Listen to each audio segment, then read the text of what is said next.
साल था 1997। इंडिया अपना 50वां इंडिपेंडेंस डे मना रहा था। प्राइम मिनिस्टर के गुजराल देश की अगुवाई कर रहे थे। चारों तरफ उम्मीदों का माहौल था। इसी बीच एक रिटायर्ड आर्मी कैप्टन ने एक सपना देखा। कैप्टन जी आर गोपीनाथ ने एक ऐसा फ्यूचर इमेजिन किया जहां हर हिंदुस्तानी हवाई जहाज में उड़ान भर सके। बहुत लंबे समय तक हवाई सफर एक लग्जरी रहा था। सिर्फ अमीर लोग ही इसे अफोर्ड कर सकते थे। गोपीनाथ का मानना था कि हवाई सफर सभी के लिए होना चाहिए। उनका विजन क्लियर था, सस्ती फ्लाइट्स जो इंडिया के हर कोने को जोड़े। यहीं से एयर डेक्कन की शुरुआत हुई। ये सिर्फ बिजनेस के बारे में नहीं था, ये पर्सनल था।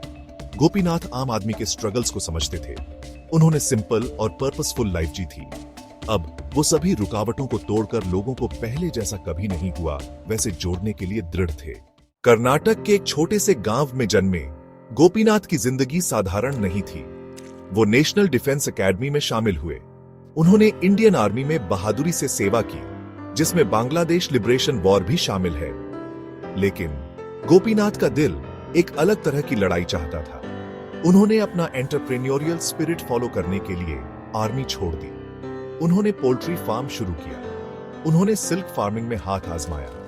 हर काम उनकी रेजिलियंस और कुछ नया करने की चाहत को दिखाता था। फिर आया उनकी जिंदगी बदल देने वाला यूनाइटेड स्टेट्स का ट्रिप। उन्होंने साउथवेस्ट जैसी लो कॉस्ट एयरलाइंस का सक्सेस देखा। उन्होंने आम अमेरिकन को छोटी दूरियों के लिए हवाई जहाज में उड़ते देखा, जो उस समय इंडिया में सोचना भी मुश्किल था।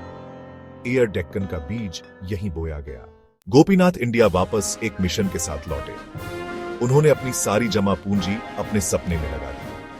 उन्होंने इन्वेस्टर्स को अपने बोल्ड विजन में पैसा लगाने के लिए मना लिया। 2003 में एयर डेक्कन ने पहली बार उड़ान भरी। एयरलाइन का आना गेम चेंजर साबित हुआ।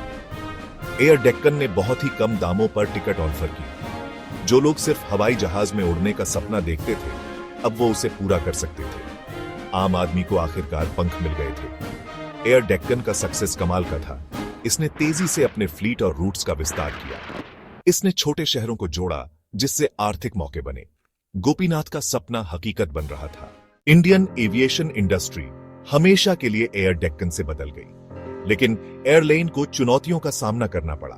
बढ़ती तेल की कीमतों और कंपटीशन ने इसे मुश्किल में डाल दिया। एयरलाइन को बचाने के लिए गोपीनाथ ने 2007 में एयर डेक्कन को किंगफिशर एयरलाइंस को बेचने का मुश्किल फैसला लिया। इस बिक्री ने एक दौर का अंत कर दिया। कई लोगों ने इसे आम आदमी के लिए नुकसान के रूप में देखा, लेकिन गोपीनाथ की विरासत बनी रही। उन्होंने इंडिया में हवाई सफर को सभी के लिए मुमकिन बनाया। उन्होंने दिखाया कि अगर हिम्मत और विश्वास हो तो नामुमकिन भी मुमकिन है। गोपीनाथ की कहानी आज भी इंस्पायर करती है। वो एंटरप्रेन्योरशिप के स्पिरिट और एक सपने की ताकत को दर्शाते हैं। उनका सफर हमें याद दिलाता है कि जब देश की सेवा और लोगों की उन्नति की बात आती है तो आसमान भी सीमा नहीं।